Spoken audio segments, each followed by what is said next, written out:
Budget में की गई है, लेकिन विपक्ष ने ओपी चौधरी के बजट को बेकार बताया। रिपोर्ट आपको दिखाते हैं।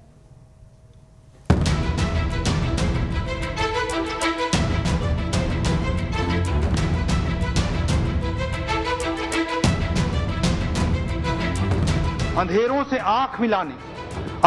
आंख मिलाने चला आया है जुगनुओं का कारवां, हम ढूंढ ही लेंगे अपने हिस्से की रोशनी। सोमवार 3 मार्च को छत्तीसगढ़ के वित्त मंत्री ओपी चौधरी ने विधानसभा में वित्त वर्ष 2025-26 के लिए बजट पेश किया। ये शायद सरकार का दूसरा बजट था। वित्त मंत्री ओपी चौधरी ने इस साल गति थीम पर प्रदेश का बजट पेश किया। इसके पहले ओपी चौधरी ने ज्ञान थीम पर बजट पेश किया था। पिछले बार हमने ज्ञान को केंद्र बिंदु बनाया था।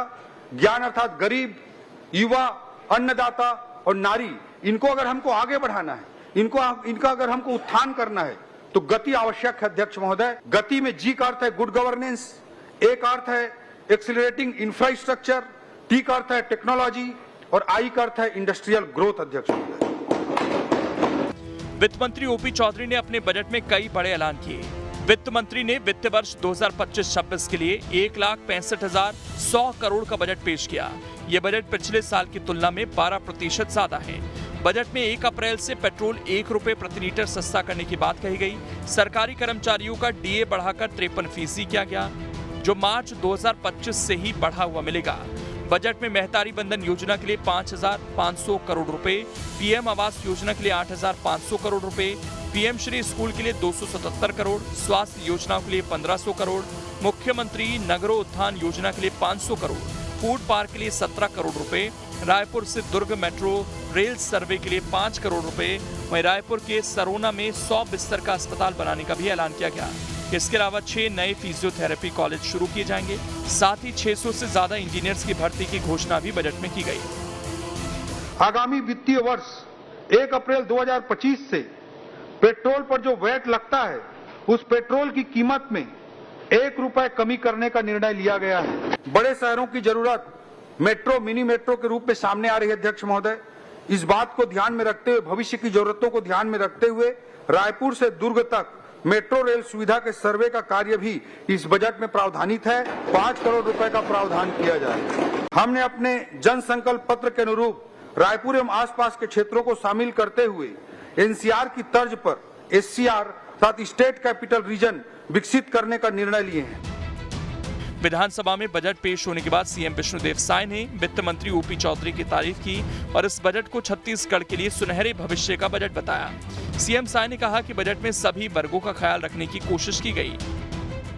ये बजट हमारे छत्तीसगढ़ के सुनहरे भविष्य का बजट है और ये बजट छत्तीसगढ़ के सभी वर्गों को नई ऊंचाइयों में पहुंचाने का ये बजट है।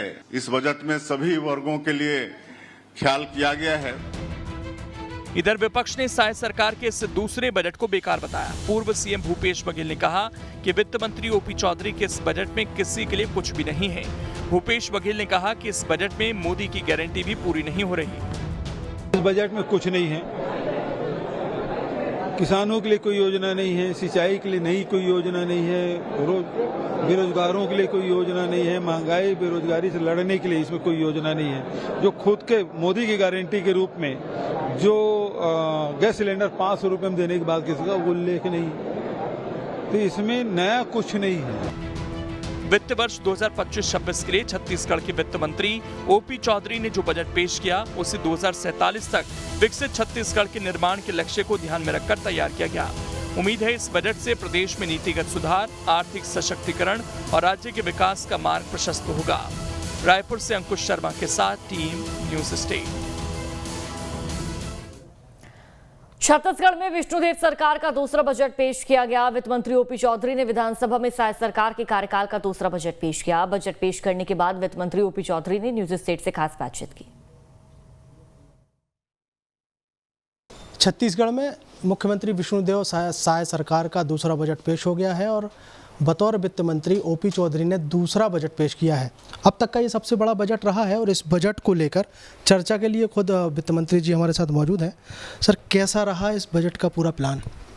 ज्ञान के कल्याण के लिए गति के माध्यम से तीव्र आर्थिक प्रगति सुनिश्चित करना, ताकि ज्ञान के कल्याण को सुनिश्चित किया जा सके, यही इस बजट की मूल रणनीति है।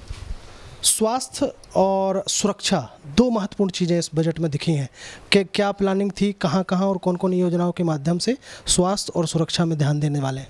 स्वास्थ्य की दृष्टि से मैं बताना चाहूँगा कि 4 नए मेडिकल कॉलेज का निर्माण का काम तेज़ी से चल रहा है।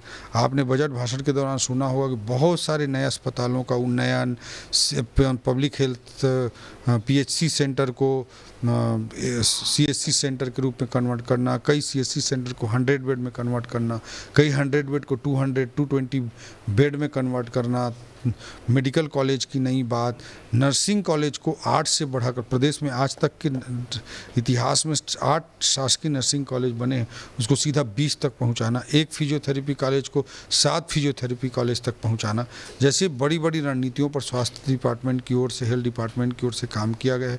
नेचुरोपैथी, आयुर्वेद पर भी काम करने की बात कही गई है। सुरक्षा की दृष्टि से 3200 बस्तर फाइटर्स की नई भर्ती की बात इस बजट में की गई है। इसके अलावा बस्तर के जो सुरक्षा की दृष्टि से, इसके अलावा जो CISF होती है, सेंट्रल इंडस्ट्रियल फोर्स जैसे होती है, वैसी स्टेट इंडस्ट्रियल सिक्योरिटी फोर्स के गठन करना, या NSG की तर्ज पर SOG का गठन करना, ये आने वाले समय को ध्यान में रखते हुए विशेषकर जैसे साइबर थानों का निर्माण करना, ये सारे स्टेप सुरक्षा की दृष्टि से भी उठाए गए हैं। छत्तीसगढ़ का अब तक का सबसे बड़ा बजट 1.65 लाख करोड़ रुपए का बजट अब तक का सबसे बड़ा बजट तो है, लेकिन ये बजट छत्तीसगढ़ को अगले 3 सालों में कहाँ ले जा रहा है? गति की रणनीति के माध्यम से तीव्र आर्थिक विकास को सुनिश्चित करने का प्रयास हमने किया है, और यही आगे आने वाले समय के अर्थव्यवस्था की एक अच्छी नींव डालेगा। उस दृष्टिकोण से काम किया जा रहा है, और भविष्य में हम छत्तीसगढ़ के दीर्घकालिक लक्ष्य 2047 तक छत्तीसगढ़ को विकसित छत्तीसगढ़ बनाना, 2030 तक के मध्यकालिक लक्ष्य, और हर वर्ष का बजट एक अल्पकालिक लक्ष्य मैं मानता हूँ। इन तीनों रणनीतियों पर, अल्पकालिक, मध्यकालिक और दीर्घकालिक, तीनों रणनीतियों पर काम करते हुए छत्तीसगढ़ को हम आगे बढ़ाने का काम करेंगे। सर, मेरा आखिरी सवाल यह है कि विपक्ष तो वैसे भी कभी संतुष्ट नहीं होता। जैसे ही बजट भाषण खत्म हुआ उसके बाद एक पोस्ट आया पूर्व मुख्यमंत्री की तरफ से, जिसमें वो कह रहे हैं कि सिंगल माइक पॉडकास्ट खत्म हुआ। क्या सिंगल माइक पॉडकास्ट खत्म हुआ? उनका अपना नज़रिया हो सकता है। वो राजनीतिक चश्मे के कारण नहीं देख पा रहे हैं कि कर्मचारियों का DA आज 53% सेंटर के बराबर हो गया। उनके ज़माने में 14% कम चलता था।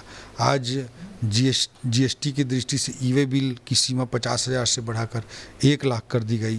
पंजीयन में 0.6%, स्टाम्प ड्यूटी का जो 12% का जो टैक्स था, स्टाम्प ड्यूटी के ऊपर 12% का जो सेस था, उसे समाप्त कर दिया गया। पेट्रोल का दाम 1 रुपया घटा दिया गया। नदियों के इंटरलिंकिंग का काम, नदियों की इंटरलिंकिंग के काम के सर्वे कराने की बात हो, मेट्रो के सर्वे कराने की बात हो, स्टेट कैपिटल रीजन की परियोजना को आगे बढ़ाने की बात हो, 8 नर्सिंग कॉलेज को 20 नर्सिंग कॉलेज पहुंचा देना, एक फिजियोथेरेपी